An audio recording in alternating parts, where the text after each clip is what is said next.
போது என்னாலும் வெற்றி வெற்றியே. நீர் என்னோடு இருக்கும் போது என்னாலும் வெற்றி வெற்றியே. நீர் என்னோடு இருக்கும் போது என்னாலும் வெற்றி வெற்றியே. நீர் என்னோடு இருக்கும் போது என்னாலும் வெற்றி வெற்றியே. தோல்வி எனக்கில்லையே, நான் தோற்று போவதில்லையே.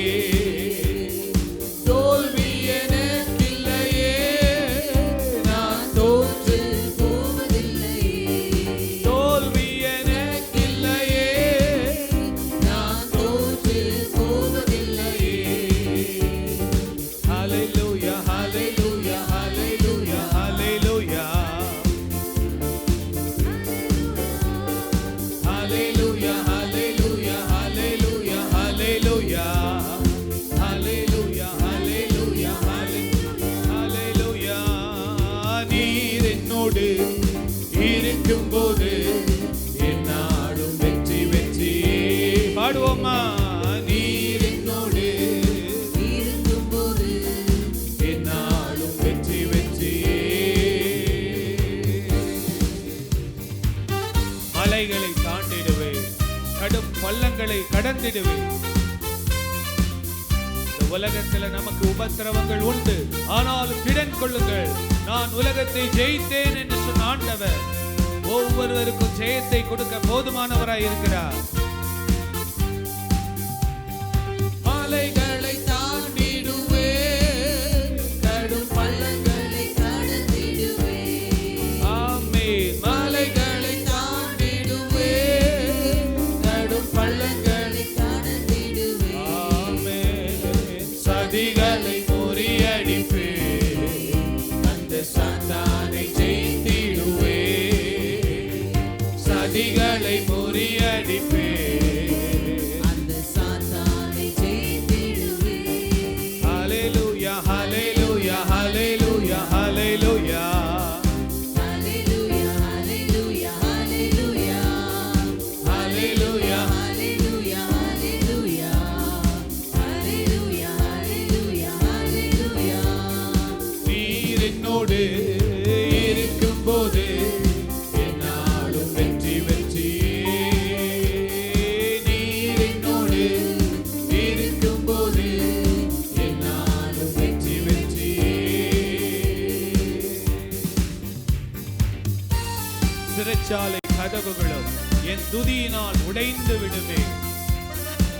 துதிக்கிற மனிதனுக்கு வெற்றி நிச்சயம் உண்டு.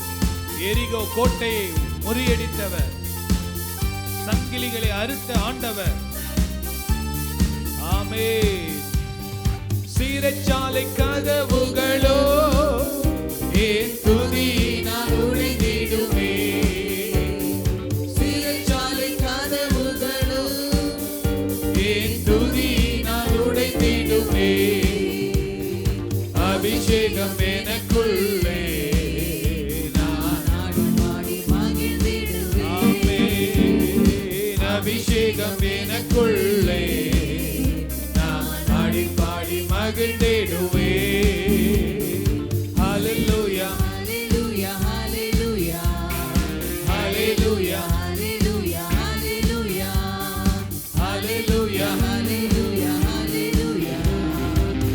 Yes, Hallelujah, Lord. hallelujah, hallelujah. நீர் என்னோடு இருக்கும் போது என்னால் வெற்றி வெற்றியே. நீர் என்னோடு இருக்கும் போது என்னால் வெற்றி வெற்றியே. மரணமே உன் கூரெங்கே, பாதாளமே உன் ஜெயம் எங்கே? கிறிஸ்து எனக்கு ஜீவன், சாவு எனக்கு ஆதாயம். மரணத்தை ஜெயித்த உயிர்த்தெழுந்த வல்லமை ஒவ்வொருக்குள்ள கடந்து வருவதாக, ஒரு குடும்பங்களுக்குள்ள கடந்து வருவதாக. மரணமும் கூரெங்கே, பாதாளமும் ஜெயமெங்கே. மரணமும் கூரெங்கே,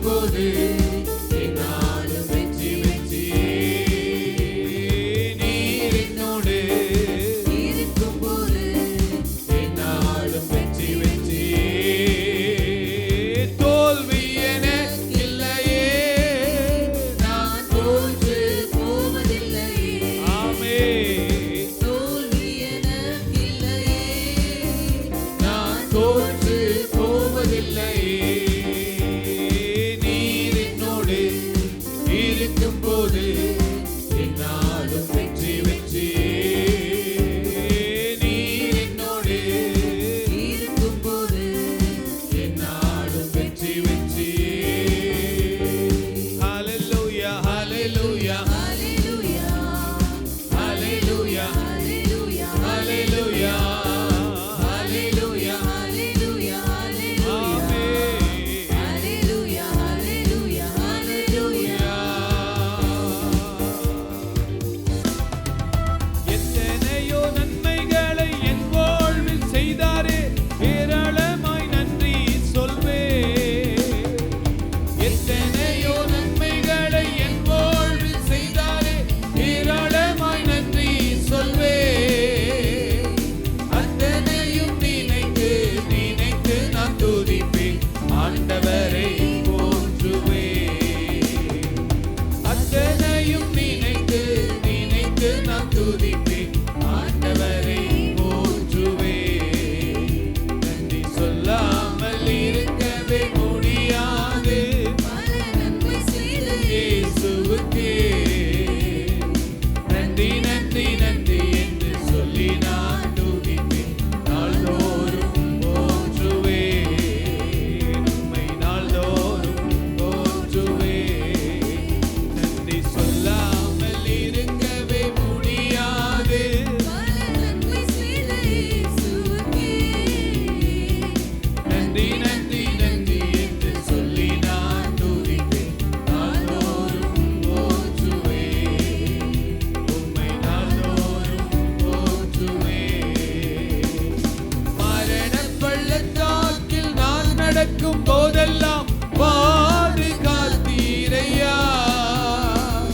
மரணப் பள்ளத்தாக்கில் நான் நடக்கும் போதெல்லாம் பாதுகாத்தீரையா. மீண்டும் ஜீவனை கொடுத்து நீர் என்னை வாழ வைத்தீரையா. மீண்டும் ஜீவனை கொடுத்து நீர் என்னை வாழ வைத்தீரையா. நன்றி சொல்லாமல் இருக்கவே முடியாது பல நன்மை செய்த இயேசுவுக்கே. நன்றி நன்றி நன்றி என்று சொல்லி நான் துதிப்பேன், நாள்தோறும் போற்றுவேன். உம்மை நாள்தோறும் போற்றுவேன். நன்றி சொல்லாமல் இருக்கவே முடியாது பல நன்மை செய்த இயேசுவுக்கே. நன்றி நன்றி நன்றி என்று சொல்லி நான் துதிப்பேன், நாள்தோறும் போற்றுவேன். உம்மை நாள்தோறும் போற்றுவேன். தேவன் அருளிய சொல்லி முடியாத இவுகளுக்காய் சோத்திரம். தேவன் அருளிய சொல்லி முடியாத இவுகளுக்காய் சோத்திரம். அளவில்லாவரின் கிருபைகளுக்காய் ஆயுள் முழுதும் சோத்திரம். அளவில்லாவரின் கிருபைகளுக்காய் ஆயுள் முழுதும் சோத்திரம். நன்றி சொல்லாமல் இருக்கவே முடியாது பல நன்மை செய்த இயேசுவுக்கே. நன்றி நன்றி நன்றி என்று சொல்லி நான் துதிப்பேன், நாள்தோறும் போற்றுவேன். உம்மை நாள்தோறும் போற்றுவேன். உம்மை நாள்தோறும் போற்றுவேன். நன்றி சொல்லாமல் இருக்கவே முடியாது பல நன்மை செய்த இயேசுவுக்கே. நன்றி நன்றி நன்றி என்று சொல்லி நான் துதிப்பேன், நாள்தோறும் போற்றுவேன். உம்மை நாள்தோறும் போற்றுவேன். ஹல்லேலூயா ஹalleluya ஹல்லேலூயா ஹalleluya ஹல்லேலூயா. ஹalleluya. நல்ல கை தட்டி நல்லா பாடலாமா? ஹல்லேலூயா.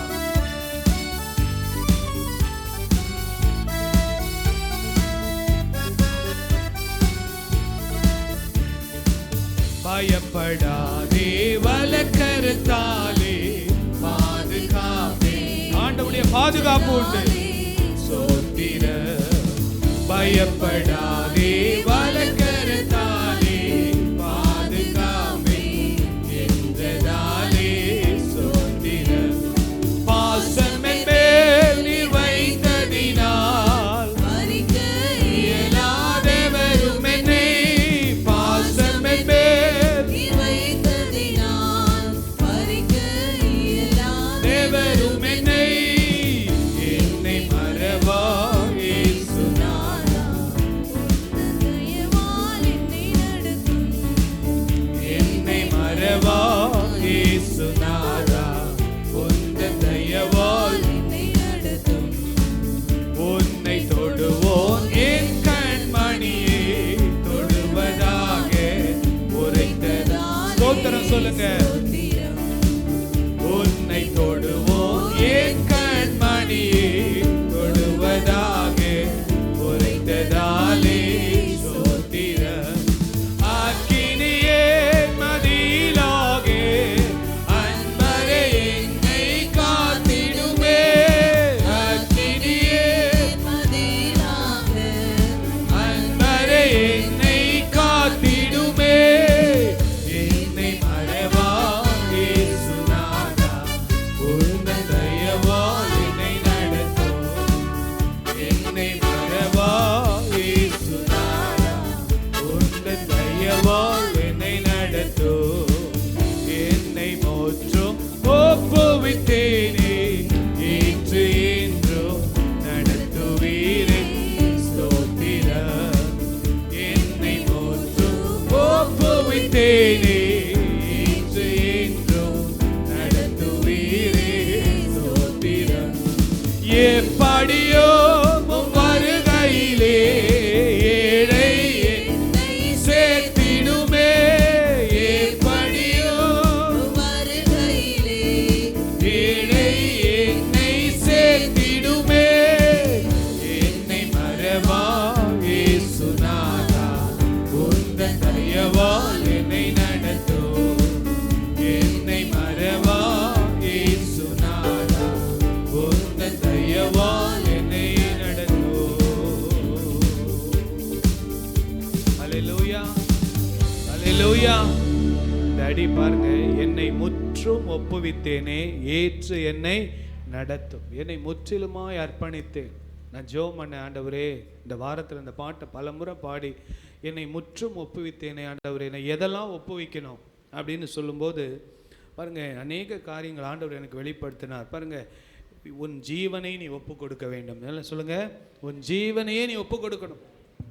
உன் ஆவியை ஒப்பு கொடுக்கணும், உன் ஆத்மாவை ஒப்பு கொடுக்கணும், உன் சரீரத்தை ஒப்பு கொடுக்கணும், உன் நினைவுகளை ஒப்பு கொடுக்கணும், உன்னுடைய சிந்தனைகளை என்ன பண்ணணும், ஒப்பு கொடுக்கணும், உன்னுடைய இருதயத்தை ஒப்பு கொடுக்கணும், உன்னுடைய உணர்வுகளை ஒப்பு கொடுக்கணும், உன் மனைவியை ஒப்புக்கொடு, உன் பிள்ளைகளை ஒப்புக்கொடு, உன் ஊழியத்தை ஒப்புக்கொடு, உன் முழு குடும்பத்தை ஆண்டவருக்கு ஒப்புக்கொடு, உன்னுடைய ஆசைகள் விருப்பங்களை ஒப்புக்கொடு, உன்னுடைய பலவீனங்கள் பலன்களை ஆண்டவருக்கு என்ன பண்ணு, ஒப்புக்கொடு, உன் தோல்விகள் உன் வெற்றிகளை ஆண்டவருக்கு ஒப்புக்கொடு. பாருங்க, ஆண்டவர் எனக்கு இதெல்லாம் இன்றைக்கி இந்த வாரத்தில் நான் அப்படியே எழுதி வச்சு, ஆண்டவரே இதெல்லாம் ஒப்பு கொடுக்குறேன்ப்பா.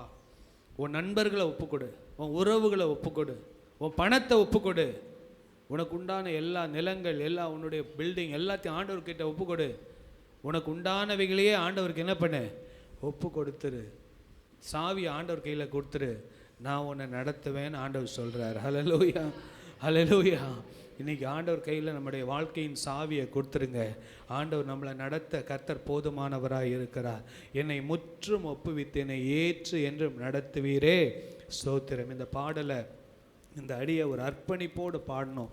சும்மா என்னை முற்றிலும் ஒப்பு கொடுத்தேன்னா என்ன ஒப்பு கொடுக்கணும், வாழ்க்கையே ஒப்பு கொடுக்கணும், குடும்பத்தை ஒப்பு கொடுக்கணும், சிந்தையை ஒப்பு கொடுக்கணும், நாவை ஒப்பு கொடுக்கணும், கண்களை ஒப்பு கொடுக்கணும், எல்லாத்தையும் ஒப்பு கொடுத்துட்டோம்னா அவரே நமக்கு ஒப்பு கொடுப்பது. சரண்டர் ஆவது உலக பிரகாரமாக பார்க்க போது அது நெகட்டிவான ஒரு காரியம். நம்ம ஏன் போய் சரண்டர் ஆகணும்? மனுஷங்கிட்ட சரண்டர் ஆகக்கூடாது, ஆண்டவர்கிட்ட சரண்டர் ஆகணும். அதை மாதிரி ஒரு ஆசீர்வாதம் எதுவுமே கிடையாது. ஹல்லேலூயா, ஹல்லேலூயா, ஹல்லேலூயா, ஹல்லேலூயா.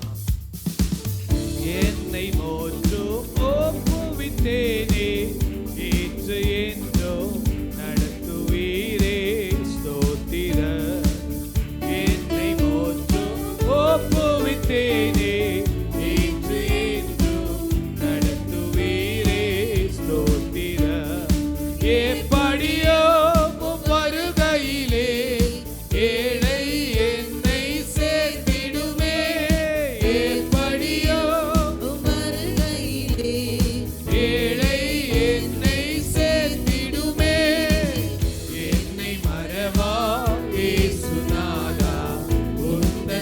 தயவால் என்னை நடத்தும், என்னை மறவா இயேசுநாதா, உந்தன் தயவால் என்னை நடத்தும், என்னை போற்றும் ஒப்புவித்தேனே, இன்று என்றும் நடத்துவீரே ஸ்தோத்திரம்.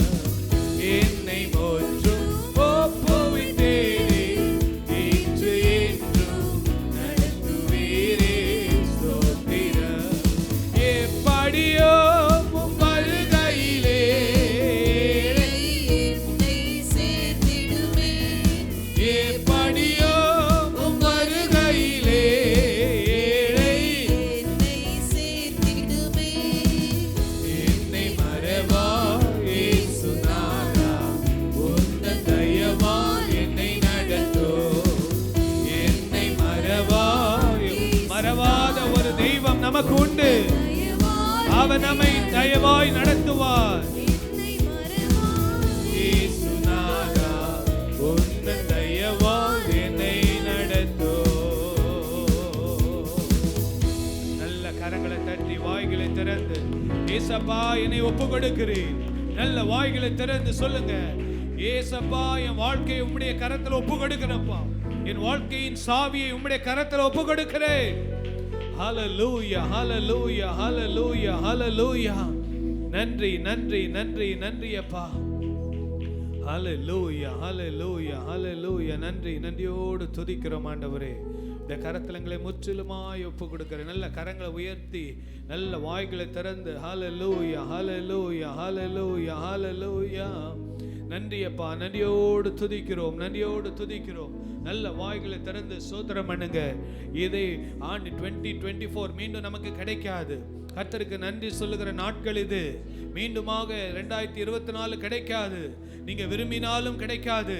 கர்த்தர் கொடுத்த நாட்களை பிரயோஜனப்படுத்திக் கொள்ளுங்கள். நல்ல வாய்களை திறந்து ஏசப்பா ஆண்டவரே, இந்த வருடத்துல இன்னுமாய் 9 நாட்கள்ல புதிய ஆண்டுக்குள்ள நாம கடந்து போகிறோம். 365 நாட்கள்ல 356 நாட்கள் முடிந்து விட்டது. கர்த்தருடைய கிருபை நம்மை தாங்கி வந்திருக்கிறது. யாக்கோபின் தேவன் நமக்கு உயர்ந்த அடைக்கலமா இருந்திருக்கிறார், நமக்கு துணையா இருந்திருக்கிறார். ஹல்லேலூயா, ஹல்லேலூயா, ஹல்லேலூயா. நல்ல வாய்களை திறந்து நன்றி சொல்லுங்க.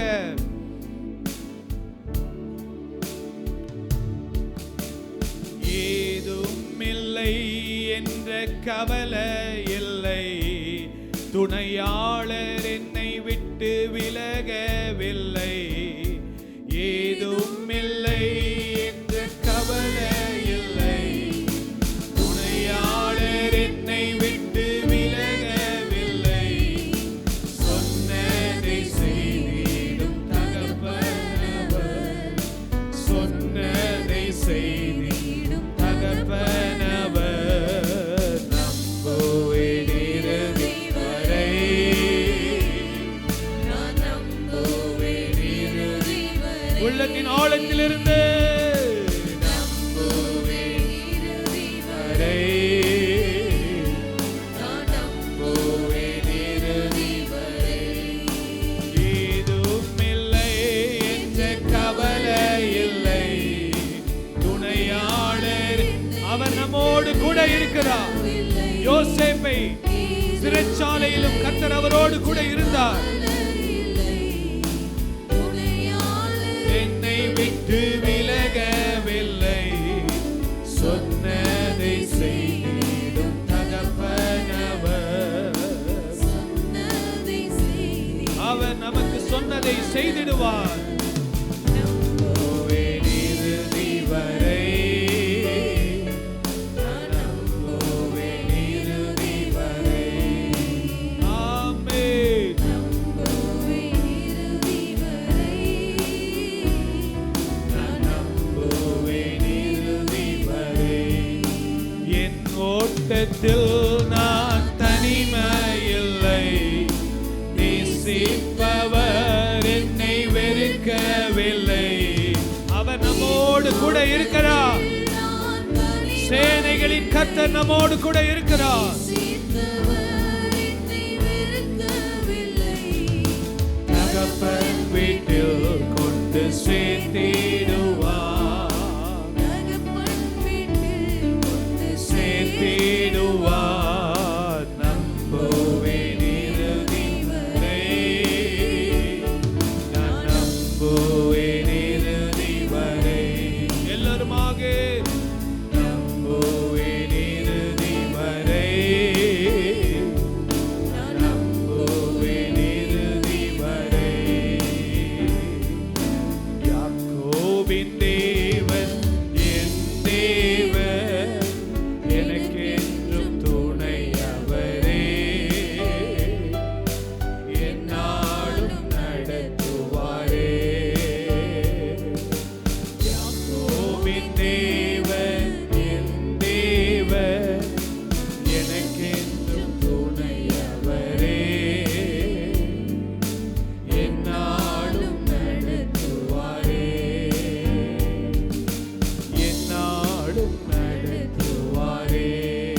2024 மாத்திரமல்ல, 2025 மாத்திரமல்ல, நம்முடைய கடைசி மூச்சு வரைக்கும் கர்த்தர் நம்மை நடத்துவார். ஹல்லேலூயா, ஹல்லேலூயா. உலகத்தின் சூழ்நிலைகள் எப்படி இருக்கிறது என்பது பெருசல்ல. நம்மோடு இருக்கிற ஆண்டவர் நம்மோடு இருக்க வேண்டும், அதுதான் முக்கியம். ஹல்லேலூயா. ஜெபிங்க சிஸ்டர், ஜெபிங்க. ஹல்லேலூயா, ஹல்லேலூயா. உம்மை ஸ்தோத்திரிக்கிறோம், ஸ்தோத்திரிக்கிறோம், ஸ்தோத்திரிக்கிறோம், ஸ்தோத்திரிக்கிறோம் அப்பா. உம்மை துதிக்கிற தகப்பனே, இந்த நாள்ல கூட கர்த்தாவே உம்மை நோக்கி பார்க்கும்படியா நீர் கொடுத்த கிருபைக்காக நன்றி செலுத்துகிறோம் அப்பா. ஆண்டவரே ராஜா, என் நோட்டத்தில் தனிமை இல்லை என்று நாங்கள் பாடினோம் அப்பா.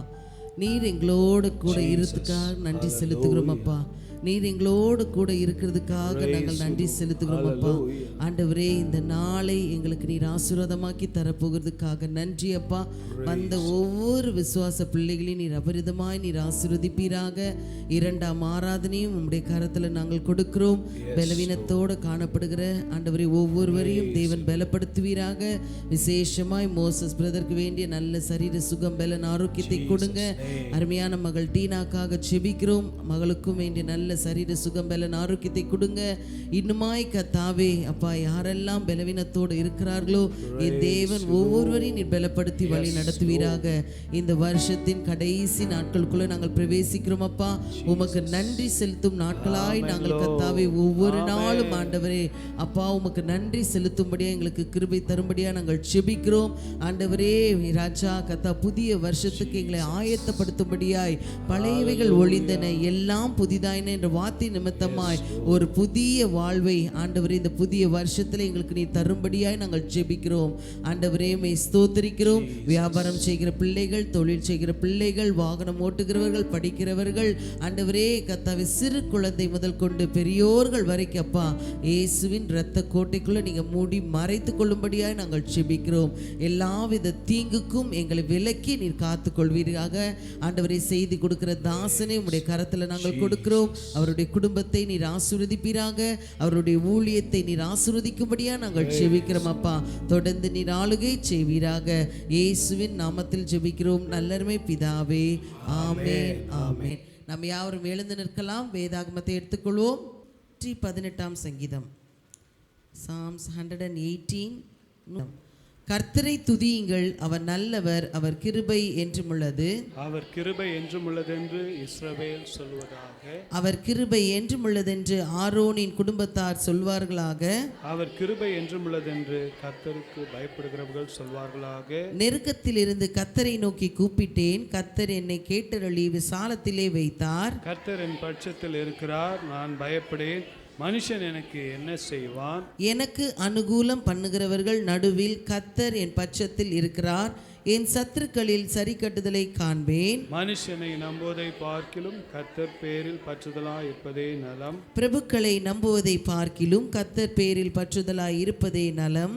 எல்லா ஜாதியாரும் என்னை வளைந்து கொள்ளுகிறார்கள், கர்த்தருடைய நாமத்தினாலே அவர்களை சங்கரிப்பேன். என்னை சுற்றிலும் வளைந்து கொள்ளுகிறார்கள், கர்த்தருடைய நாமத்தினால் அவர்களை சங்கரிப்பேன்.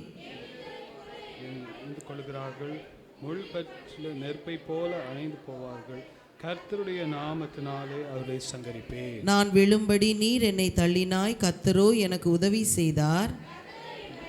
என் கீதமானவர், அவர் எனக்கு இரட்சிப்புமானவர். நீதிமான்களுடைய கூடாரங்களில் இரட்சிப்பின் கம்பீர சத்தம் உண்டு. கர்த்தரின் வலது கரம் பராக்கிரம் செய்யும்.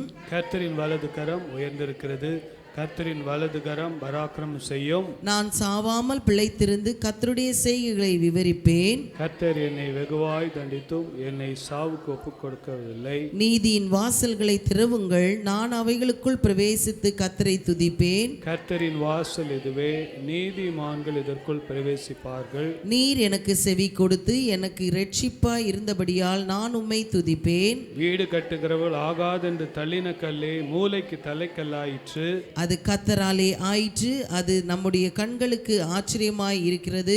இது கர்த்தர் உண்டு பண்ணின நாள், இதிலே களிகூர்ந்து மகிழ கடவோம். கர்த்தாவே இரட்சியும், கர்த்தாவே காரியத்தை வாய்க்க பண்ணும். கர்த்தருடைய நாமத்தினாலே வருகிறவர் ஸ்தோத்தரிக்கப்பட்டவர், கர்த்தருடைய ஆலயத்திலிருந்து உங்களை ஆசீர்வதிக்கிறோம். கர்த்தர் நம்மை பிரகாசிப்பிக்கிற தேவனாய் இருக்கிறார்.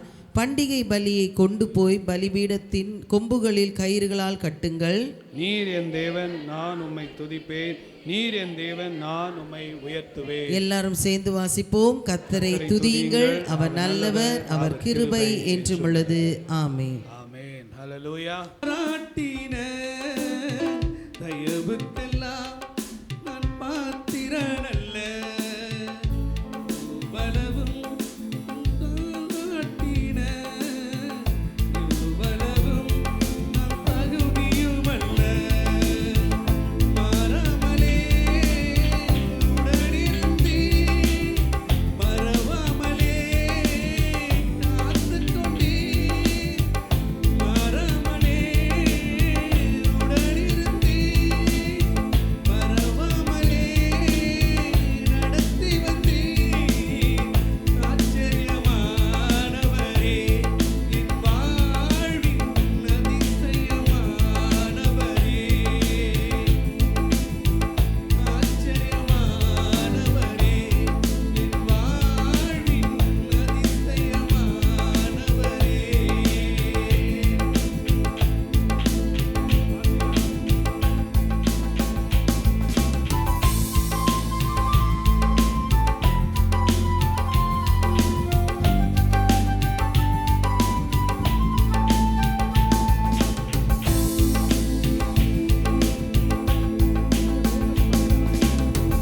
எதிர்பார்க்கும் முடிவுகளை என் வாழ்வில் அளித்தவரே.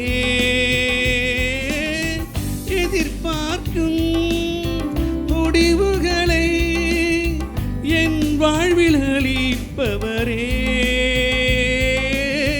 வழியறியா அலைந்த என்னை கண்டீரே உம் கண்களால். வழியறியா அலைந்த என்னை கண்டீரே உம் கண்களால். ஆச்சரியமானவரே, என் வாழ்வில் அதிசயமானவரே. ஆச்சரியமானவரே, என் வாழ்வில் அதிசயமானவரே.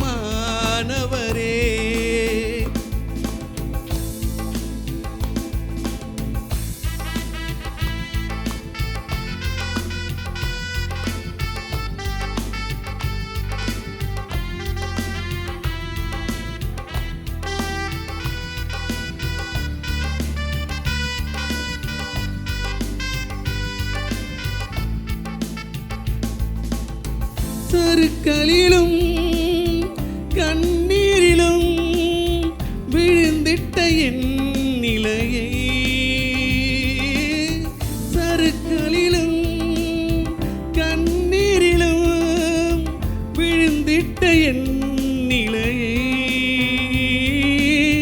துன்பங்களை கண்ட நாட்களுக்கும் சரியாக என்னை மகிழச் செய்தீர்.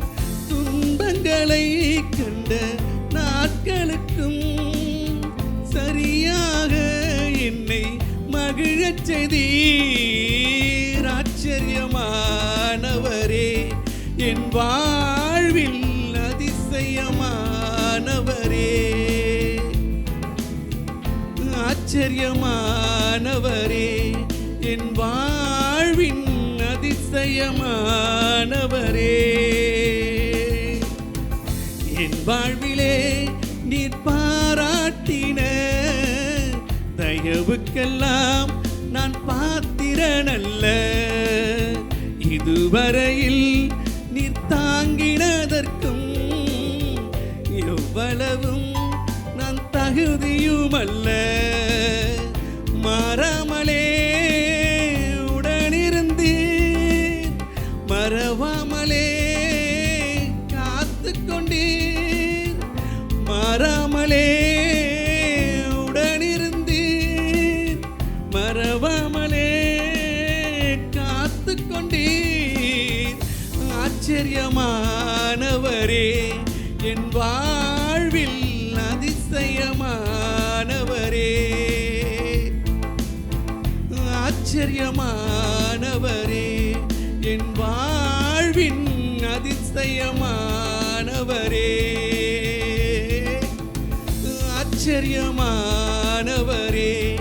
என் வாழ்வின் அதிசயமானவரே.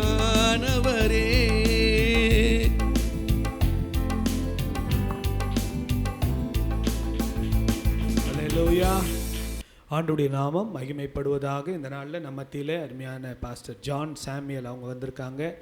நம்முடைய சபையில் ஒரு சில முறை வந்து கர்த்தருடைய வார்த்தையை கொடுத்துருக்காங்க.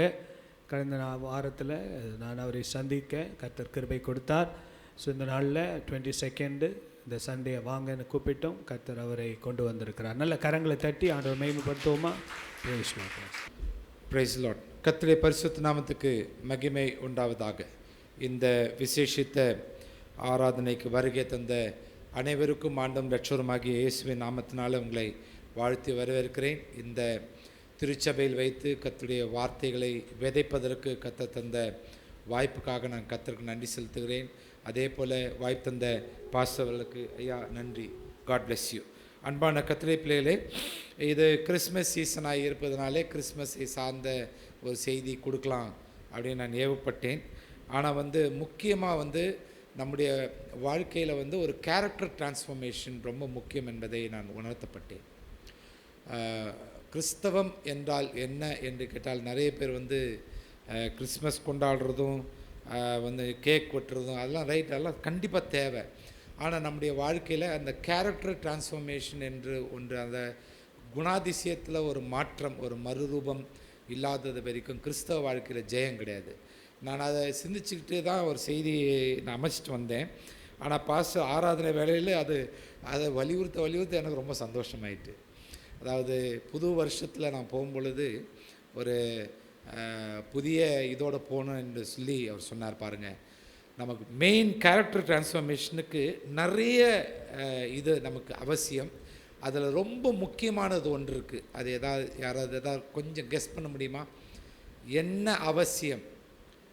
ஒன்று இருந்தால் அது ஒன்று இருந்தாலே கேரக்டர் டிரான்ஸ்ஃபர்மேஷனில் எல்லாமே நம்ம அடைஞ்சிடலாம். எந்த விதத்துலேயும் நம்ம கேரக்டர் டிரான்ஸ்ஃபர்மேஷன் அடைஞ்சிடலாம். அது எது என்று கேட்டால், ஆவின் கனியில் எதாவது டச் பண்ணுங்க.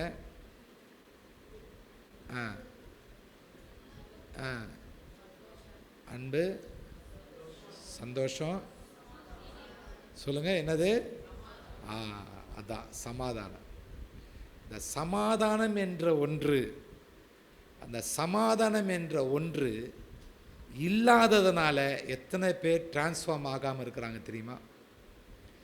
இன்னொன்று, சமாதானம் இருக்கிறதுனால என்னெல்லாம் சாதிக்கிறாங்க தெரியுமா உங்களுக்கு? எத்தனையோ பேருடைய சரீரத்தில் ஒரு அநேக வியாதிகள், அநேக ஒரு சில காரியங்கள் வருவதற்கு காரணம் என்ன அப்படின்னு கேட்டோன்னா, சமாதானம் இல்லாதது. அநேகருக்கு சுகம் கிடைக்கிறது எப்படின்னு கேட்டோன்னா, சமாதானமாய் மாறினது. ஆமேன்னு சொல்ல மாட்டிங்களா? எத்தனை பேர் அதை அனுபவிக்கிறீங்கன்னு தெரில. கர்த்தர் நல்லவர். அன்பாலே, சமாதானத்தை நான் வேதத்தை ஆராய்ந்து நான் பார்க்கும் பொழுது 4 வகையான சமாதானம் உண்டு. 4 types of peace. ஒன்று ஆண்டவராக இயேசு சொல்கிறாரு, அவரோட டீச்சிங்ஸில் நாம் பார்ப்போம். யோவான் எழுதின சுவிசேஷம் 14ஆம் அதிகாரம் 27ஆம் வசனம். யோவான் 14:27. சமாதானத்தை உங்களுக்கு வைத்து போகிறேன், என்னுடைய சமாதானத்தையே உங்களுக்கு கொடுக்கிறேன். கொடுக்கிறதில்லை, இருப்பதாக. அன்பான கர்த்தருடைய பிள்ளைகளே, பாருங்க, இப்போ இந்த வசனத்தில் 2 வகையான சமாதானம் இருக்குது. அது என்னன்னு சொல்ல முடியுமா? என்ன பார்க்குறீங்களே? வசனத்தை பார்த்து சொல்லுங்களேன். Very good. உலகம் கொடுக்குற பிரகாரமான ஒரு சமாதானம், ரைட். ஒன்று. அடுத்தது என்ன? இயேசுவுக்குள் இருந்த சமாதானம், இயேசுக்குள் இருந்த தேவனுடைய சமாதானம், ரைட். வேர்ல்ட்லி பீஸ், உலக சமாதானம். அடுத்தது தெய்வீக, அதாவது தேவன் தருகிற சமாதானம். ஆமாம், தேவன் தருகிற, அதாவது இந்த தேவன் தருகிற சமாதானத்தை நான் ஒரு பேர் வச்சிருக்கிறேன். அது என்ன பேர் என்று கேட்டால், ஆவிக்குரிய சமாதானம், அதாவது ஸ்பிரிச்சுவல் பீஸ். ஆவிக்குரிய சமாதானம். இன்னொரு சமாதானம் இருக்குது. அது என்ன அப்படின்னு கேட்டிங்கன்னா, ரோமர் 12:8 முதல்ல இந்த 4 வகையான சமாதானம் என்னன்றதை பார்த்துருவோம். அதுக்கப்புறம் டைம் இருந்தால் நம்ம ஒன்று ஒன்றா டச் பண்ணி உங்களுக்கு நான் விளக்கம் சொல்கிறேன். 3வது சமாதானம் எது என்று கேட்டால், நான் முதல்ல என்ன சொன்னேன்? உலக சமாதானம். 2வது என்ன சொன்னேன்? ஆவிக்குரிய சமாதானம், ஸ்பிரிச்சுவல் பீஸ். 3வது ஒன்று இருக்குது, ரோமர் 12:18.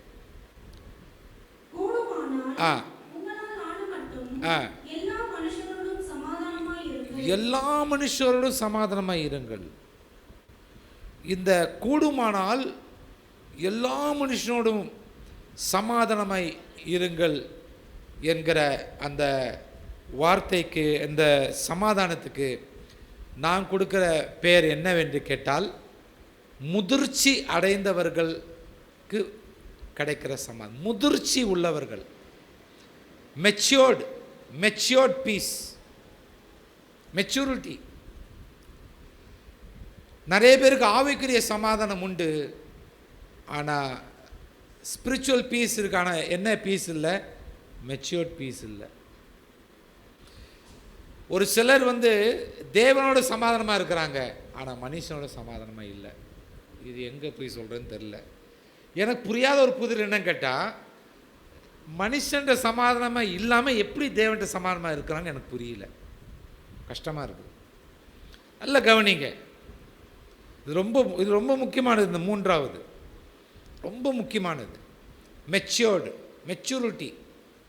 4வது ஒரு சமாதானம் இருக்குது, பிலிப்பியர் 4ஆம் அதிகாரம் 7ஆம் வசனம். பிலிப்பியருக்கு அது நிருபம் 4ஆம் அதிகாரம் 7ஆம் வசனத்தில், எல்லா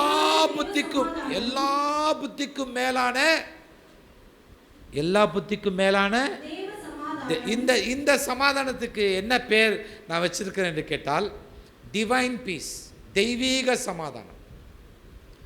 இந்த தெய்வீக சமாதானம் அப்படின்னா என்னன்னு கேட்டோன்னா, எந்த சூழ்நிலை ஆனாலும் சரி என் சமாதானத்தை பறிக்கவே முடியாது.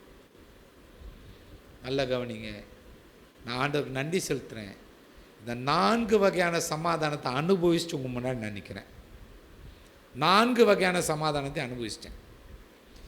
இயேசுவை ஏற்றுக்கொள்றதுக்கு முன்னாடி நான் உலக சமாதானத்தை நான் அனுபவித்தேன்.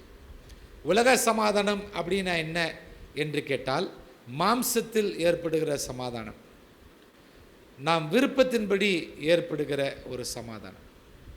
நல்ல கவனிங்க, இந்த உலக சமாதானன்றது ரொம்ப டேஞ்சரானது ஒன்று. என்னன்னு கேட்டிங்கன்னா, அது எப்போ வரும்னு சொல்ல தெரியாது, எப்போ போகும்னு சொல்ல தெரியாது, கேரண்டி கிடையாது. இன்றைக்கி நிறைய ஆவிக்குரிய சபையில் இருக்கிறவங்க, ஆவிக்குரிய வாழ்க்கையில் இருக்கிறேன் என்று நினைக்கிறவர்கள் அநேகர் நீங்கள் பார்த்தீங்கன்னா உலக பிரகாரமான சமாதானம் தான் இருக்கிறாங்க. அந்த உலக பிரகாரமான சமாதானம் இல்லாதனால வர்ற துக்கமும், அந்த உலக பிரகாரமான சமாதானம் இல்லாதனால வர்ற மன உளைச்சலும் இருக்கு பாருங்க, ரொம்ப கடினம். இந்த உலக சமாதானத்தில் என்ன கலந்திருக்கும் என்று கேட்டால், நம்முடைய சுயம் அதில் கலந்திருக்கும். அப்போ அந்த சுயத்தினுடைய விருப்பத்துக்கு ஏற்றபடி அது சமாதானமா இல்லையான்னு தீர்மானம் பண்ணுறது யாருன்னு கேட்டால் சுயம். அதுதான் ஆபத்து. அது ஆண்டவர் திட்டவட்டமாக சொல்லிட்டார், உலகம் கொடுக்கிற பிரகாரம் நான் உங்களுக்கு கொடுக்கறது இல்லைன்றது. உலகம் கொடுக்கிற பிரகாரமான சமாதானத்தை விளக்குவதற்கு நான் ஒரு சின்ன ஒரு எக்ஸாம்பிள் நான் டீச் பண்ணுறது உண்டு. அதை நான் உங்களுக்கு டீச் பண்ண விரும்புகிறேன். அது என்னன்னு கேட்டிங்கன்னா, ஒரு 10வது படிக்கிற பையனுக்கு ஓரளவுக்கு சமாதானம்னா என்னன்னு புரிஞ்சுக்கிறதுக்கு ஒரு வயசு, ஒரு 10வது படிக்கிற பையனுக்கு ஓரளவுக்கு தெரியும். அவனுக்கு சமாதானம் இருக்கான்னு கேட்டால், இல்லை அங்கிள் 10வது பரீட்சை இருக்குது, சமாதானம் இல்லை. சரி, உனக்கு எப்போ சமாதானம் கிடைக்கும்? 10வது பரீட்சையில் பாஸ் ஆகிட்டேங்க, சமாதானம் கிடைக்கும். சரி, 10வது பாஸ் ஆகிட்டு அவன் சமாதானம் இருக்கான்னு கேட்டான், அங்கிள் இந்த குரூப் கிடைச்சா எனக்கு சமாதானம் கிடைக்கும். சரி, நீ நினச்சா அந்த குரூப் கிடச்சிருச்சு, சயின்ஸ் குரூப் கிடச்சிருச்சு, நீ போகிற, அதில் சமாதானம் இருக்கான்னு கேட்டால், அங்கிள் +1 வரைக்கும் சமாதானமாக இருந்துச்சு, ஃப்ரீ பேர்டாக இருந்தேன், என்னைக்கு +2க்குள் நுழைஞ்சனோ போச்சு, எல்லாம் போச்சு. அப்போது உனக்கு எப்போ சமாதானம் கிடைக்கும்? +2ல் நல்லா மார்க் எடுத்தால் தான் எனக்கு சமாதானம் கிடைக்கும். +2 மார்க் வந்த ரிசல்ட்ஸ் எல்லாம் அனௌன்ஸ் பண்ணியாச்சு. சமாதானம் கேட்டா அங்கிள் சமாதானம் சரி. நீட் எக்ஸாம் எழுதுனா எனக்கு சமாதானம் கிடைக்கும். அப்போ நீட் எக்ஸாம் எழுதுனதுக்கப்புறம் சமாதானம் இருக்கான்னு கேட்டா அது எந்த இதில் கிடைக்கும்னு தெரியலையே. அந்த காலேஜில் கிடச்சிருச்சு. எந்த காலேஜில்? மெடிக்கல், ஏதோ ஒரு மெடிக்கல் காலேஜ் கிடச்சிருச்சு. ஆனால் கிடச்ச சமாதானம் இருக்குது. அடுத்த நாளே சமாதானம் போயிடுச்சு. ஏன்? 80 லட்சம் கட்டணும்னு சொல்லிட்டாங்க. இப்போ நான் என்ன செய்ய? 80 லட்சத்துக்கு எங்கேயோ போய் திரட்டி 80 லட்சம் கட்டியாச்சு 4.5 வருஷம் படிக்கிறதுக்கு. சரி, கட்டினதுக்கப்புறம் சமாதானமாக இருக்காங்க கேட்டால் அங்கிள் 4 வருஷம் படிக்கும்போது நல்லா இருந்துச்சு. ஆனால் அதை படித்து முடித்ததுக்கப்புறம் பார்த்தா நீட்டு, மறுபடியும் நீட்டுன்றாங்க. சமாதானமெல்லாம் போயிடுச்சு. அப்புறம் பிஜி படிக்கிறதுக்கு சமாதானம் இருக்க, இங்கே நீட்டு செட் ஆகலை, நான் வெளியில் போய் அங்கே யூகே அங்கே எங்கேயோ போய் என்னமோ படித்து 2 வருஷம் கழித்து நான் வரேன். அப்போ வெல்கம் மாலையெல்லாம் போட்டு நான் வரவேற்றாங்க. உன்னை சமாதானமாக இருக்கான்னு கேட்டால் ஒரு 2 மாதம் சமாதானமாக இருந்தது. ஆனால் பொண்ணு பார்க்கும்போது தான் பிரச்சனை ஆயிடுச்சு. டாக்டர் பொண்ணே கிடைக்க மாட்டேங்குது. எனக்கு வர்றதெல்லாம் வக்கீல் பொண்ணாக வருது, இல்லைன்னா ப்ரொஃபஸர் பொண்ணாக வருது. எனக்கு ஒரு நல்ல ஒரு டாக்டர் பொண்ணு இருந்தால் சொல்லுங்கன்னு சொல்லி அருமையான தேவ மனுஷன் எங்கேயோ போய் அவருடைய இதில் கத்தர் காண்பித்த ஒரு டாக்டர் பொண்ணு கல்யாணம் பண்ணிச்சாங்கள்டா. நல்லா இருந்தது அங்கிள். நாங்கள் போய் 13 சுவிட்சர்லாண்ட் அங்கெல்லாம் போனோம். நல்லா இருந்துச்சு சமாதானமாக. ஆனால் எப்போ நாங்கள் வந்தோமோ எங்கள் அப்பா அம்மா கேட்டாங்க, நீ அடுத்து என்ன செய்ய போகிறாங்க கேட்டாங்க. சமாதானமெல்லாம் போயிடுச்சு. வேலைக்கு போவா அல்லது ஒரு ஹாஸ்பிட்டல் கட்டவா, 2க்கு இடையில் நாங்கள் மாட்டியிருக்கிறோம். என்ன பண்ணேன்? சரி, மனைவி சொன்னால் நம்ம ஹாஸ்பிட்டலே கட்டிடுவோம். சரின்னு சொல்லிட்டு ஹாஸ்பிட்டல் கட்டியாச்சு. ஆனால் லோன் கிடைக்க மாட்டேங்குது. லோன் சேங்ஷன் ஆனால் எனக்கு சமாதானம் கிடைக்கும். சரி, லோன் வந்தாச்சு. லோன் வந்ததுக்கப்புறம் சமாதானமாக இருக்காட்டா கட்டி முடித்து பெத்தஸ்தா ஹாஸ்பிட்டல் பேர் வச்சு அருமையான தேவ மனுஷன் பாஸ்டர் வந்து அதை பிதாக்குமார் பரிசுத்தா நாமத்தினால ரிஜிஸ்டர் பண்ணாங்க. உனக்கு சமாதானமாக இருந்துச்சா? 6 மாதம் சமாதானமாக இருந்துச்சு அங்கிள். அப்போ திடீர்னு பார்த்தா நாங்கள் எங்கே லோன் வாங்கணுமோ ஐடிபிஐயில் எப்போயா வட்டி கட்ட போகிற, வட்டி கட்டுன்ட்டாங்க. அப்போ உனக்கு எப்போ சமாதானம் கட்டும்? இந்த லோன் கட்டி முடித்தாதான் சமாதானம் கிடைக்கும். அப்போ லோன் கட்டி முடிக்க எப்போ? 35 வருஷம் ஆகும். சரி, 35 வருஷத்துக்கு அப்புறம் சமாதானம் கேட்டால் செத்தாலாவது சமாதானம் கிடைக்குமா அங்கிள்? அப்போ உலகம் கொடுக்குற பிரகாரமான சமாதானம் நான் அனுபவித்து சொல்கிறேன். நான் அனுபவிச்சதுனால தான் சொல்கிறேன். வரும் போகும், வரும் வரும், எப்போ போகும் தெரில. அது என்ன காரணத்துக்கு வரணும்னு தெரியாது, என்ன காரணத்துக்கு போச்சுன்னு தெரியாது. அப்போ ஏதாவது மதுபானம் குடித்தா சமாதானம் கிடைக்குமா? இல்லை அங்கே போனால் சமாதானம் கிடைக்குமா? அல்லது ஒரு 2 வாரம் விரதம் இருந்தால் சமாதானம் கிடைக்குமா? அல்லது நடப்பயணமாக அங்கே போனால் சமாதானம் கிடைக்குமா? அல்லது 40 நாள் இப்படி இருந்தால் சமாதானம் கிடைக்குமா? எந்த சமாதானம் இல்லாதனால தான் இப்போ ரட்சிக்கப்பட்டேன். ஆண்டவருக்கே மகிமை உண்டாவதாக. ஆமேன்னு சொல்ல மாட்டீங்களா? இப்போ ரட்சிக்கப்பட்ட பிறகு இன்னைக்கு ஒரு சிலர் என்ன செய்கிறாங்க கேட்டனா, உலக பிரகாரமான சமாதானம் எப்படின்னு கேட்டால், அந்த பொண்ணை கட்டினா நான் சமாதானமாக இருப்பேன் அங்கிள் அப்படிம்பாங்க. அந்த பொண்ணை கட்டினதுக்கப்புறம் சமாதானமாக இருக்கான்னு கேட்டால், கல்யாணம் பண்ணும்போது நல்லா தான் இருந்துச்சு அங்கிள், அப்புறம் பார்த்தா ஓனாயாக மாறிச்சு அங்கிள், ஓனாயாக மாறிச்சு. தப்பாக நினைக்காதீங்க, உங்களை ஓனாயின்னு சொல்லலை, தப்பாக நினைக்காதீங்க. அப்படி ஒரு சிலர் சொன்னது தான் உங்கள்கிட்ட சொல்கிறேன். யோசிச்சு பாருங்கள் அன்பானவர்களே, சிந்திச்சு பாருங்கள் தயவுசெய்து. சமாதானம், எப்படிப்பட்ட சமாதானம் உங்களுக்கு வேண்டும்? 4 சமாதானத்தை பார்த்தோம். 1 உலகம் கொடுக்கிற பிரகாரமான சமாதானம். 2வது இப்போ பார்க்க இருக்கிறோம் ஆவிக்குரிய சமாதானம். ஆமேன்னு சொல்ல மாட்டீங்களா? எத்தனை பேர் ஆவிக்குரிய சமாதானத்தை நான் அனுபவிக்க நான் விரும்புகிறேன்? எத்தனை பேர்? அல்லேலூயா. வாசியுங்கள். ஆவிக்குரிய சமாதானம் என்றால் என்ன? ரோமருக்கு எழுதின நிருபம் 8ஆம் அதிகாரம் 6ஆம் வசனத்தில் இந்த சமாதானத்துடைய விளக்கம் அது என்னன்றது பார்ப்போம். ரோமர் 8ஆம் அதிகாரம் 6ஆம் வசனம். மாம்ச சிந்தை மரணம், எல்லாரும் சேர்ந்து சொல்லுங்கள், ஆவியின் சிந்தையோ ஜீவனும் சமாதானமுமாம். ஆவியின் சிந்தையோ ஜீவனும் சமாதானமுமாம். ஆவியின் சிந்தை அப்படின்னா என்ன என்று கேட்டால் 2 அர்த்தம் இருக்குது. 1 ஆவியின் சிந்தை என்றால் இந்த பாருங்க, எனக்குள் இருக்கிற பரிசுத்த ஆவிக்கேற்ற சிந்தை.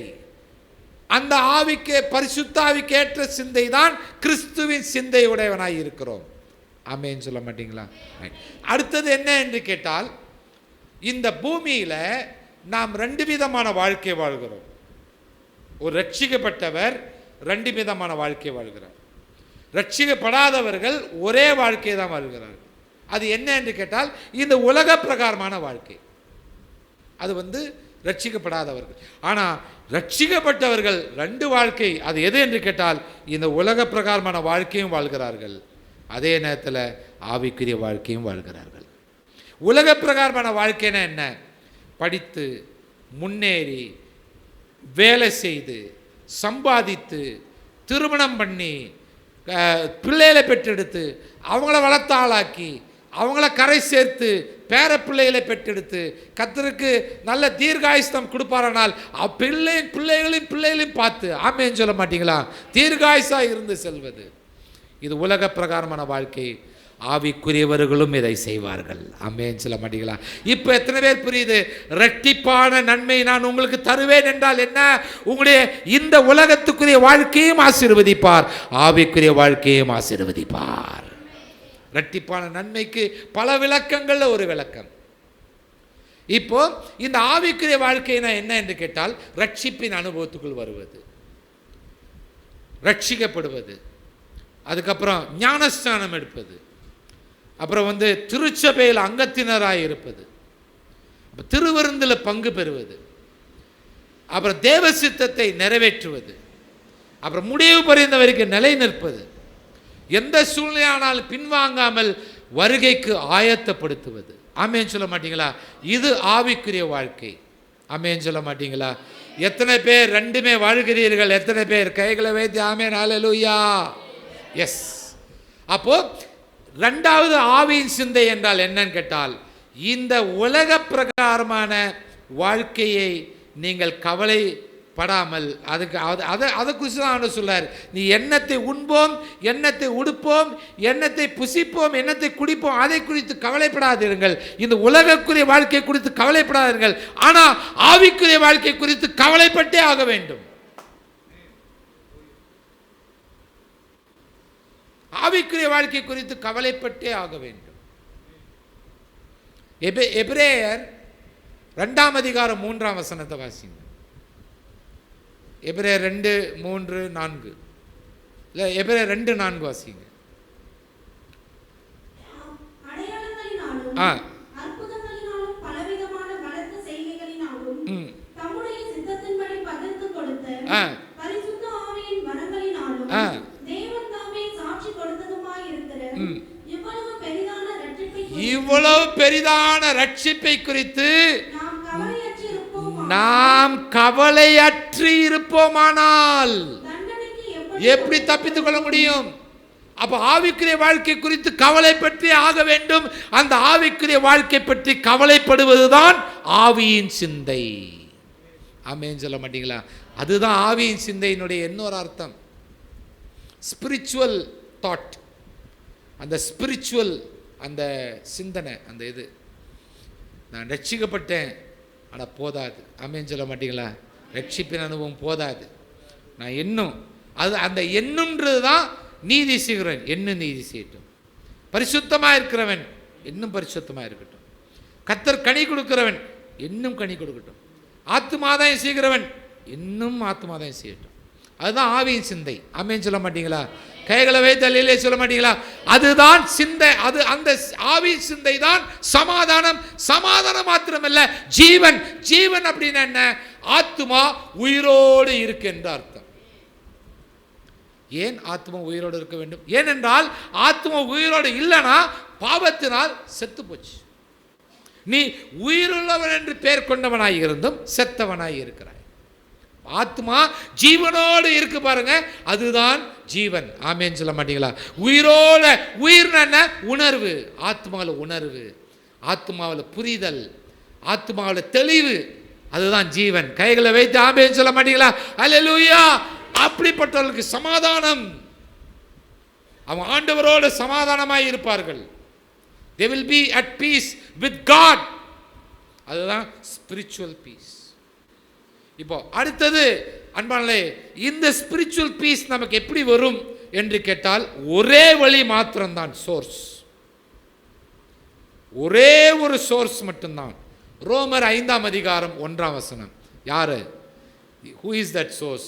What is that source? நாம் விசுவாசத்தினாலே நீதிமான் ஆக்கப்பட்டிருக்கிறபடியால் நம்முடைய கர்த்தராகிய இயேசு கிறிஸ்து மூலமாய் தேவனிடத்தில் சமாதானம் பெற்றிருக்கிறோம். ரோமர் 5:1 கர்த்தராகிய இயேசு கிறிஸ்து மூலமாய் தேவனிடத்திலிருந்து சமாதானம் பெற்றிருக்கிறோம். அப்படின்னு என்ன? உணர்ந்து கேட்டு பெற்றுக்கொண்டு செயலாக்குவது. கைகளை வைத்து ஆமென் சொல்ல மாட்டீங்களா? இவ்வளவு விஷயங்கள் இருக்கு.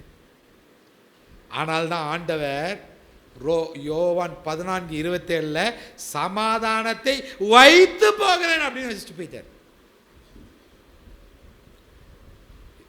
அந்த சமாதானத்தை எப்படி பெற்றுக்கொள்வது அப்படின்னு கேட்டீங்கன்னா, சமாதானத்தை வச்சிருக்கிறேன் அப்படின்னா, வச்சிருக்கிறேன்றவங்க என்ன செய்யணும்? கேட்க வேண்டும். இன்னொன்று வேதத்தில் வச்சிருக்கிறார். 119 165 உம்முடைய வேதத்தை நேசிக்கிறவர்களுக்கு மிகுந்த. அப்ப எங்க ஆண்டவர் சமாதானத்தை எங்க வச்சிருக்காரு? வேதத்தில் வச்சிருக்கிறார். ஒன்று நாம் கேட்கணும்னு வச்சிருக்கிறாரு, இன்னொன்று வேதத்தில் வச்சிருக்கிறார். ஒன் பிரேயர், அடுத்தது என்னன்னு கேட்டனா வேதத்தை வாசிப்பது, வேதத்தை தியானம் பண்ணுவது, வேதத்தை கைக்கொள்வது, வேதத்தை மற்றவர்களுக்கு போதிப்பது. 4 காரியங்கள் இருக்கு. வேதத்தை வாசிக்க வேண்டும், வேதத்தை தியானிக்க வேண்டும். தியானம் என்றால் அதையே சிந்திப்பது. அடுத்தது 3வது வேதத்தை கைக்கொள்ள வேண்டும். தியானம் பண்ணால் போதாது, அடுத்தது வேதத்தை மற்றவர்களுக்கு கற்றுக் கொடுக்க வேண்டும். ஆண்டவர் சொன்னார், உன்னிடத்தில் ஒப்புவித்ததை பிறருக்கு ஒப்புவி. நான் உங்களுக்கு ஒப்புவித்ததை பிறர் 4 திசையிலும் போய் ஒப்புவி. அந்த கிரேட் கமிஷன்றது ஊழியக்கார் மாத்திரமல்ல, எல்லார் மேலும் விழுந்த கடமை. கைகளை வைத்து ஆமென் சொல்ல மாட்டீங்களா? மத்தேயு 28:19-20 சொன்னார் இல்லைங்களா?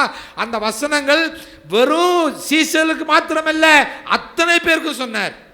தன்னை பின்பற்றுகிற அத்தனை பேரை பார்த்தும் சொன்ன வார்த்தை அது. நல்லா புரிஞ்சுக்கணும். அநேகருக்கு சமாதானம் இல்லாதது காரணம் என்னன்னு கேட்டால், தன்னுடைய வசனத்தை மற்றவர்களுக்கு ஒப்பு கொடுக்காதனால. ஒப்பு கொடுத்து தான் பாருங்களேன் எவ்வளோ பெரிய சமாதானம் வருதுன்னு பாருங்க. ஆமென் சொல்ல மாட்டீங்களா? கைகளை வைத்து இல்லையில சொல்ல மாட்டீங்களா? ஒரு சிலருக்கு சமாதானம் கிடைக்காத காரணம் என்னன்னு கேட்டால், கேட்காதனால. ஆண்டவர் சொல்றாரு, கேட்காதனால பெற்றுக்கொள்ளாமல் இருக்கிறீர்கள். கேட்டு பாருங்க. நம்ம எல்லாத்தையும் கேட்குறோம். கிறிஸ்மஸ் ட்ரெஸ் தாங்காண்டவரே, அது தாங்காண்டவரே, இது தாங்க. நான் இல்லைன்னு சொல்லல, கேட்கணும். ஆனால் என்னைக்கா சமாதானம் கேட்டீங்களா? சமாதானம் கேட்கறதுக்கே சமாதானம் வேண்டும். ஆமென் சொல்ல மாட்டீங்களா? சமாதானம் ஒன்று இருந்தாதான் ஆண்டவரே சமாதானம் வேண்டும் ஐயா. ஆமென் சொல்ல மாட்டீங்களா? எவ்வளோ பெரிய காரியம் சிந்திச்சு பாருங்க. கைகளை வைத்து சொல்லாமா, ஆண்டவரே கிறிஸ்து இயேசுவுக்கு இருந்த சமாதானமே எங்களுக்கு வேண்டும் ஐயா. ஆவிக்குரிய சமாதானம், ஸ்பிரிச்சுவல் பீஸ். அடுத்தது 3வது நான் கொஞ்சம் வலியுறுத்த விரும்புகிறேன். அது 3வது என்ன சொல்லுங்க பார்க்கலாம்? மெச்சூர்ட், முதிர்ச்சி. அது என்னது சொல்லுங்க? ரோமர் 12:10. இது நான் கொஞ்சம் டீல் பண்ணணும், கொஞ்சம் டீல் பண்ணணும். ரோமர் 12:18 எல்லோரும் வாசிக்கும்படி தாழ்மையாக கேட்கிறேன்.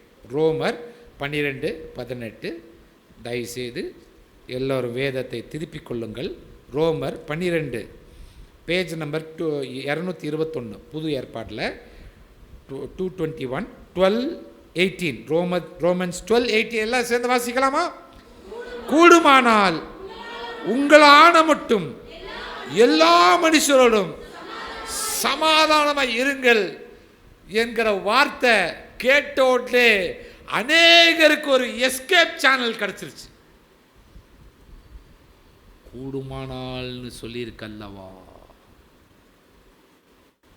ஐயா நான் எவ்வளோ சமாதானமா இருக்குன்னு பார்த்தேன் ஐயா, ஆனா முடியலையா. யாரும் கேட்குறீங்களா? மாமியார் மருமகள் பிரச்சனை இருக்கு. மருமகன்கிட்ட கேட்டாதான் தெரியும். தோத்திர ஐயா. இந்த கூடுமானால் என்பதற்கு அர்த்தம் என்னன்றது நிறைய பேர் புரிஞ்சுக்கணும். கூடுமானால் அப்படின்னா என்ன அர்த்தம் தெரியுமா? கெஸ் பண்ண முடியுமா? கூடுமானால் என்பது நீங்க சமாதானமாய் இருக்க முடியலன்ற ஒரு எஸ்கேப் சேனல் கிடையாது. அது முதல்ல நீங்க புரிஞ்சுக்கணும், நல்லா புரிஞ்சுக்கணும். கூடுமானால் என்ன அர்த்தம் தெரியுங்களா? ஆவிக்குரிய காரணங்களின் நிமித்தம், for spiritual reasons I am not able to be at peace. நானே வச்சிருக்கேன். யாரும் கேட்குறீங்களா? ரட்சிக்கப்படாத தாய் கட்டப்பட்ட பாடு எனக்கு மட்டும்தான் தெரியும். இன்னைக்கும் படாத பட்டுக்குன்னு தான் இருக்கிறேன். ஏன் என்னை பெத்த என் தாய், சாரி டு சே தட், ரொம்ப கஷ்டமாக இருக்குது எனக்கு. Spiritual reasons. என்னுடைய தாய் ரட்சிக்கப்படலை, என்ன பண்ண முடியும்? ஒன்றும் பண்ண முடியாது. அவங்களோட சமாதானமாக இருக்க முடியல. கடைசியில் வீடை விட்டு போயிட்டாங்க, என் தங்கச்சியோட போயிட்டாங்க. அவங்களால முடியல. இப்போ ஒரு சிலருக்கு ஒரு அப்பா அப்படின்ற மாதிரி இருக்கும். ஆனா ரட்சிக்கப்படாதவர்களுக்கு தான் நான் சொன்னேன் கூடுமானால். ரட்சிக்கப்பட்டவர்கள் நான் சொல்லலையே. ரட்சிக்கப்பட்டவர்களை பற்றி ஆண்டவர் என்ன சொல்றாரு? மத்தேயு 5:23-24 சொல்றாரு, நீங்கள் காணிக்கை செலுத்த வரும் பொழுது உன் சகோதரன் பேரில் உனக்கு குறை உண்டு என்று நினைவு கூறுவாயாகில். சகோதரனா யார் தெரியுமா? ரட்சிப்பின் அனுபவத்தில் இருக்கிற யாராய் இருக்கட்டும். ரட்சிப்பின் அனுபவத்தில் இருக்கிற சகோதரன் என்றால் அது யாரு? சகோதரன் என்றால் பிரதர் நினைச்சிடக்கூடாது. அந்த இடத்துல சகோதரன் என்றால் யார் வேணாலும் இருக்கலாம். அது மாமியாரா இருக்கலாம், மருமகளா இருக்கலாம், மாமனாரா இருக்கலாம், தம்பியா இருக்கலாம், தங்கச்சியா இருக்கலாம். இப்போ என் தங்கச்சியோட நான் இருக்க முடியல, பீஸா இருக்க முடியல.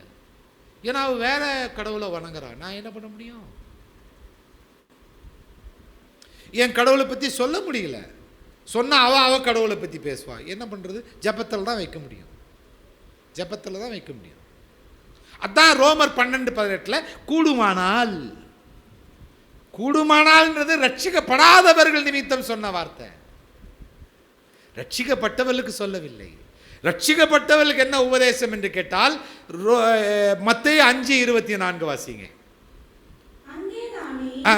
அது முந்தின வசனம் வாசிங்க சிஸ்டர், சாரி. ஆகையால் நீ பலிபீடத்தில் எடுத்து உன் காணிக்கை செலுத்த வரும் பொழுது உன் பேரில் உன் சகோதரனுக்கு குறை உண்டாகில், அங்க நினைவு கூறுவாயாகில். உன் காணிக்கை செலுத்தல வேலையெல்லாம் வச்சுக்காத, காணிக்கை அங்க வச்சிரு. அப்புறம் என்ன பண்ணு? வைத்து கொண்டு முதல்ல போய் உன் சகோதரன் மாமியாரோட ஒப்புரவாகு, மருமகளோட ஒப்புரவாகு. ஐயா ஒப்புரவாக முடியல, அது ரட்சிப்பின் அனுபவத்தில் இல்லாதவளோட ஒப்புரவாக முடியல என்றது கர்த்தர் அறிவார். ஆனா ரட்சிப்பின் அனுபவத்தில் இருந்த பிறகு எப்படி மௌனமா இருக்கிறார்களே? ஆண்டவரே நான் என்ன செய்வேன்? ஆண்டவரே என்ன செய்வேன்? ஐயா மாரிலோ சில யோசிக்கிறாங்க, ஐயா நல்லா சொல்லுங்க ஐயா, நல்லா சொல்லுங்க ஐயா, நல்லா சொல்லுங்க ஐயா. இந்த மாமியார், ரட்சிக்கப்பட்ட மாமியார், ரட்சிக்கப்பட்ட மருமகள், என்னையா பிரச்சனை உங்களுக்குள்ளார? ஒரே தேவனை தானே வணங்குறீங்க, ஒரே நாமத்தினால் தானே ரட்சிக்கப்பட்டீங்க. நீங்கள் மௌனமாக இருக்கிற பார்த்தா இல்லையா அவ ஏதோ ஒரு நாமத்தில் ரட்சிக்கப்பட்டா, நானும் ஏதோ ஏதோ ரெண்டு பிரிவினைன்ற மாதிரி சொல்கிறீங்களே. ஒரே நாமத்தால் ரட்சிக்கப்பட்டீங்க. உங்களுக்கே சந்தேகம் வந்துருச்சோ? ஒரே நாமத்தினால் அல்லவா ரட்சிக்கப்பட்டீர்கள்? ஒரே நாமத்தினால் அல்லவா நீங்கள் ஞானஸ்நானம் எடுத்தீர்கள்?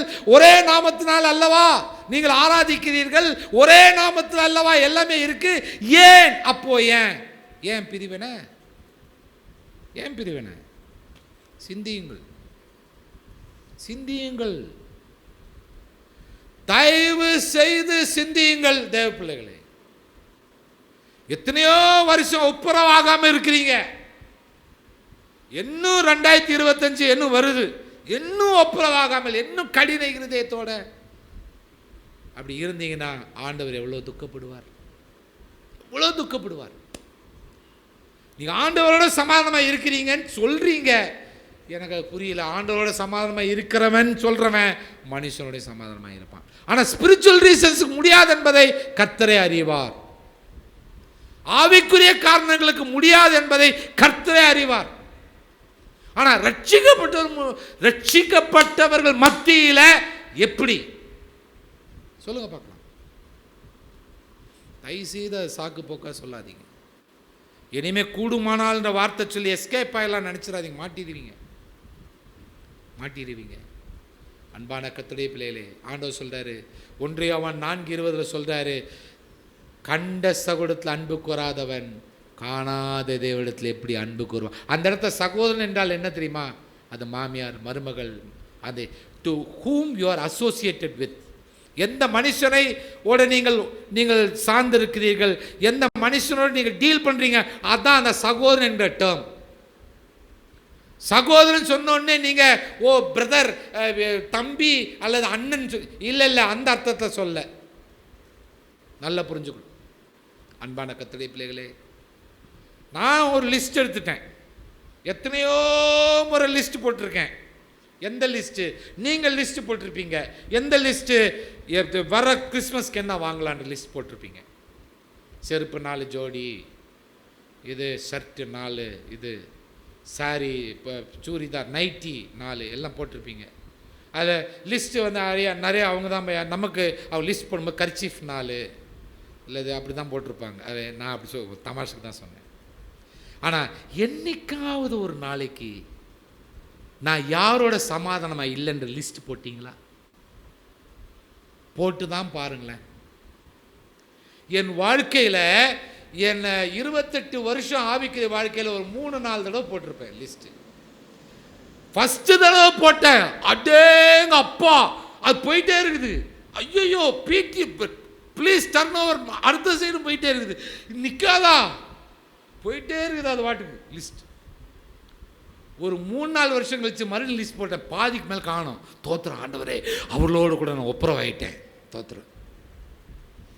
இன்னைக்கு நான் லிஸ்ட் போடுறேன், பெருமைக்காக நான் சொல்லலை, என்ன தப்பாக நினச்சிக்காதீங்க. கர்த்தர் சாட்சியா சொல்றேன், நான் யாவரோடு சமாதானமாக இருக்கிறேன். அவர்கள் சமாதானமாக இல்லைன்னா அது அவங்க பிரச்சனை. That's not my problem. உங்களுக்கு நான் ஒரு சின்ன உதாரணம் நான் கொடுக்க விரும்புகிறேன். இந்த உதாரணத்தில் நான் சொல்ல வந்த காரியத்தை நீங்கள் புரியலைன்னா நீ எந்த உதாரணத்தை நான் சொல்லன்ற நான் திக்குமுக்காடிக்கிட்டு இருக்கிறேன். தோத்திர ஆண்டவரே, அது என்னன்னு கேட்டிங்கன்னா, என் மனைவி ஒரு நாளைக்கு நான் இதுக்கு போயிட்டு இருந்தோம், ஊட்டிக்கு போயிட்டுருக்கும்பொழுது காரில் பின்னாடி வந்தவன் என்னை வெறுப்பேற்றிட்டான். ஒரு மாதிரி பின்னாடி போகிறோம், பிரேக் போட பின்னாடி மாதிரி பிரேக் 2011 வெறுப்பேற்றினான். அவனை என்ன பண்ணுறேன் பார் அவன் சொல்லிட்டு, அப்படி என்ன பண்ணுறேன் பாருன்னு அவன் தாறுமாறாக ஓட்டினேன் பாருங்கள். என் மனைவி ஹலோ எஸ்கியூஸ் மீ காலை தட்டி, என்னது ரெஸ்ட் ரூம் போனோம் கொஞ்சம் நிறுத்துறீங்களான்னாங்க. ஆஹா, எனக்கு ஒரே வெறுப்பு.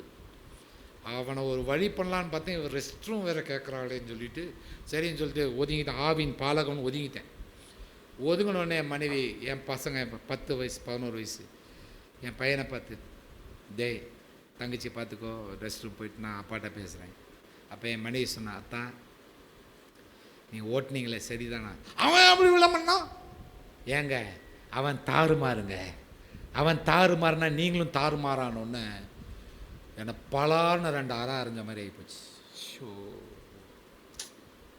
என்கிட்ட இருக்கிற மிகப்பெரிய ப்ளஸ் பாயிண்ட் என்னன்னு கேட்டால், யாராவது என் குறைகளை சொன்னால் அடுத்த நிமிஷமே அப்படி அடங்கிடுவேன், சப்போர்ட் பண்ணவே மாட்டேன். உன்னை பற்றி தெரியாது அதெல்லாம் சொல்லவே மாட்டேன். ஏன் தவறு நான் திருந்திக்கிறேன். அப்போ அவள் சொல்கிறா, அவள் தாறுமாறாக ஓட்டினா நீங்களும் தாறுமாறு, தாறுமாறும் சேர்ந்தா என்ன ஆகும்? நான் சொன்னேன் ரெட்டிப்பான தாறுமாறு ஆகும். அப்போ எதுக்குங்க அப்படி ஓட்டுறீங்க? அவன் தாறுமாறு திருத்த முடியாது, நீங்களாவது தாறுமாற திருத்துங்களேன். நன்றி ஆண்டவரே, நான் நேர ரெஸ்ட் ரூமில் போய் நன்றி ஐயா, இப்படி ஒரு வாய்ப்பு தந்ததுக்கு நன்றி ஐயா. தோத்துறேன். நீங்கள் தாறுமாறாக இருந்தீங்கன்னா தாறுமாறாக வர்றவன் நீங்களும் தாறுமாறாக இருந்தீங்கன்னா, அவன் தாறுமாறாக வரானா, நீங்கள் என்ன செய்யணும்? எஸ்கியூஸ் மீ, நீங்கள் தாறுமாறாக இருக்கீங்களா? ஓகே ஃபைன், நான் தாறுமாறை நீக்குகிற தேவனை ஆராதிக்கிறேன் அப்படின்னு நீங்கள் கரெக்டாக இருந்து பாருங்க. அவன் அப்படி, அது அவங்களுடைய புத்தி அப்படியா, நீங்கள் உங்கள் புத்தியில் கரெக்டாக இருங்க. சிந்திச்சு தான் பாருங்களேன், என்னத்தை தான் நீங்கள் தோக்க போகிறீங்க? என்ன, what are you going to lose? Nothing. ஆனால் நீங்கள் செய்யலைன்னா யூ லூஸ் எவ்ரிதிங். இந்த மெச்சூர்ட் பீஸ் இல்லாதவங்க ஸ்பிரிச்சுவல் பீஸும் இழந்துருவாங்க, எல்லா பீஸும் இழந்துருவாங்க. ஒரு இதுவே எங்கன்னு கேட்டீங்கன்னா, இந்த மெச்சூர்ட் பீஸில் தான் பீஸே இருக்குது. இந்த மெச்சூர்ட் பீஸில் இல்லாதவங்க வேறு எதுலேயுமே சமாதானமாக இருக்க முடியாது, தேவன்கிட்டையும் சமாதானமாக இருக்க முடியாது. அவன் அடித்து சொல்கிறான், 1 மினிட் மேலே ப்ரேயர் பண்ண முடியாது அவங்களால. மனுஷனோட ஒப்புரவாகாதவன் தேவன்கிட்ட ஒப்புரவாக முடியாது. நல்லா புரிஞ்சுக்கோங்க, ஒரு தீர்மானம் எடுங்க. அமேன்னு சொல்ல மாட்டீங்களா? அதுக்கு தான் ஆவியானவர் வந்திருக்கிறார், ஆவியானவர் கொடுக்கப்பட்டிருக்கிறார். கைகளை வைத்து ஆமேன்னு சொல்ல மாட்டீங்களா? மன்னிக்காதவர்களை மன்னிக்கவும், விட்டு கொடுக்க முடியாதவர்களை விட்டு கொடுக்கவும், அதுக்கு தான் ஆவியானவர் உங்களுக்கு கொடுக்கப்பட்டார். ஆமேன்னு ஒருத்தராகி சொல்ல மாட்டீங்களா ஐயா? ஓ, 2வது கேட்டால் தான் சொல்லுவீங்களா? தோத்திரம். ஆமேன் நீங்களா அது சொல்ல மாட்டீங்களா ஐயா? தோத்திரம். நன்றி, தேங்க்யூ. சமாதானமாக இருக்க கற்றுக்கொள்ளுங்கள். Learn to be peaceful among men. ஆமேன்னு சொல்ல மாட்டீங்களா? கைகளை வைத்து அல்லேலூயா சொல்ல மாட்டீங்களா? எஸ். உங்களை சார்ந்த மனிதர்களோட சமாதானமாய் இருக்க கற்றுக்கொள்ளுங்கள். நீங்கள் சமாதான காரணரை ஆராதிக்கிறீர்கள். ஆமேன்னு சொல்ல மாட்டீங்களா? எஸ். உங்க நெய்பர்ஸோட சமாதானமா இருக்கீங்களா? அக்கம் பக்கத்தில் இருக்கிறவங்க, பின்னாடி வீட்டில் இருக்கிறவங்க, மேல் வீட்டில் இருக்கிறவங்க சமாதானமா இருக்கீங்களா? சமாதானமா இல்லை. ஸ்பிரிச்சுவல் ரீசன்ஸ்க்கு இருக்க முடியாது என்பதை நான் ஒத்துக்கொள்கிறேன். ஆமேன்னு சொல்ல மாட்டீங்களா? கைகளை வைத்து அல்லேலூயா சொல்ல மாட்டீங்களா? ஆமாம், ஸ்பிரிச்சுவல் ரீசன்ஸ் இருக்க முடியாது. ஆனால் ஸ்பிரிச்சுவல் ரீசன்ஸ் இருக்க முடியலன்றதுக்காக அவங்க ப்ரைவேசியில் நீங்கள் ஈடுபடக்கூடாது. நீங்கள் ஒருவேளை சத்தமாக ஜெபிக்கிற அவங்களுக்கு அது தடங்களாக இருந்தால் நீங்கள் உடனே ஐயா நான் கம்மி பண்ணிக்கிறேன், சாரியா, அந்த ஒரு இது இருக்கணும். அது என் வீடு, என் சுதந்திர வீடு, நான் என்ன வேணாலும் பண்ணுவேன், என்ன வேணாலும் பண்ணுங்க. அவன் ரட்சிப்புக்குள் வரவே மாட்டான். அந்த ஆத்மாவுக்கு நீங்கள் தான் பதில் சொல்லணும். ஆண்டு சொல்கிறாரு, இந்த உலகத்து உங்களுக்கு இடர் வருவது அவசியம், ஆனால் எவன் மூலம் வருதோ அவனுக்கு ஐயோ அப்படின்ட்டு. சரி, அடுத்த சமாதானம் என்னன்னு கேட்டனா, எல்லா புத்திக்கும் மேலான தேவ சமாதானம். அது எது என்று கேட்டால், ஏன்னா நான் ஃபஸ்ட்டு நான் எங்கே அனுபவிச்சேன்னு கேட்டேன்னா, என்னுடைய ஃபஸ்ட்டு மகன் பிறக்கும்போது அவன் 950 கிராம், 6 மாதம் 2 நாளில் பிறந்துட்டான் என் பையன். 16வது பிப்ரவரி 1999 பிறக்கும் பொழுது 950 கிராம், 950 கிராம்ஸ். தோத்திர ஆண்டவரே. ஆனால் நீங்கள் நம்புறீங்களோ இல்லையோ, சமாதானம் இருந்துச்சு. அன்றைக்கி தான் நான் புரிஞ்சுக்கிட்டேன், அது எல்லா புத்திக்கும் மேலான தேவ சமாதானம் என்று. ஆமேன்னு சொல்ல மாட்டீங்களா? எஸ். என் மனைவிக்கு அந்த சமாதானம் இருந்துச்சு. இப்போ என்னுடைய மகள் ஒரு துயரத்தின் பாதையில் போய் கொண்டிருக்கிறார். 45 மாசமா பார்வை இழந்து, 45 months since my daughter lost her vision. உக்ரைனுக்கு அனுப்பியிருந்தேன் படிக்கிறதுக்கு, 3rd year மெடிசன்.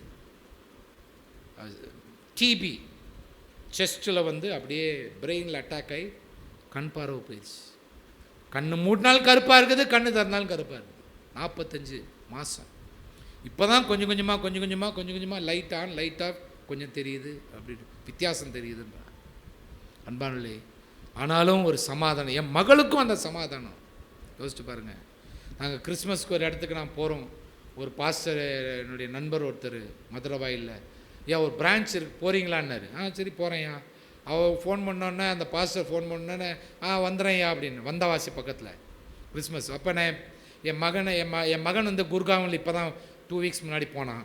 6 மாதத்தில் பிறந்த பிள்ளை இருக்கான்ல, அவன் 25 வயசாகி இந்த நல்லா அவன் குர்காவில் வேலை செஞ்சுக்கிட்டு இருக்கான். நல்லா கவனிங்க அன்பானலே. அப்போது என் பொண்ணு, நாங்களும் வரோம் டாடி அப்படின்ட்டா கிறிஸ்மஸ்க்கு. ரொம்ப சந்தோஷம். ரொம்ப சந்தோஷம். எல்லா புத்திக்கும் மேலான தேவ சமாதானம் அதை நான் அனுபவிச்சிட்டேன். எந்த சூழ்நிலை ஆனாலும். என்னுடைய 28 வருஷம் ஊழியத்தில் நீ பார்த்தீங்கன்னா தப்பாக நினைக்காதீங்க. நான் மனுஷ பிரியப்படுத்துகிற ஊழியம் செய்யாதனால ஏகப்பட்ட பிரச்சனைகள். பரவாயில்ல, என் மனைவி பதற்றமாக இருப்பா, ஆனால் எனக்கு சமாதானம். அது எப்படி தான் என் மனைவி கேட்பா, எப்படிங்க உங்களால் சமாதானமாக இருக்குது? நான் சொன்னேன், அது எப்படின்றது எனக்கே தெரியலையே. தெரில. அவள் அங்கே உக்ரைனில் இருக்கும்போது 109 நாள் இருந்தா. 109 நாள் இருந்தா. கதறுவா, மம்மி டாடி. கொண்டு வர முடியாது, ஏன்னா பேண்டமிக். இங்கே ஃப்ளைட் இருக்கும்போது அங்கே இல்லை, அங்கே இருக்கும்போது இங்கே இல்லை. காலையில் 4:30 மணிக்கு எங்களை எழுப்பி விட்டுருவா. ஐயோ, இந்த வாட்ஸ்அப் மூலமாக, இந்த இது மூலம், வேறு ஏதோ ஒரு ஆப் இருந்தது, அந்த ஆப் மூலமாக அப்பா அழ அழ அழ 4:30 மணிக்கு காலையில்.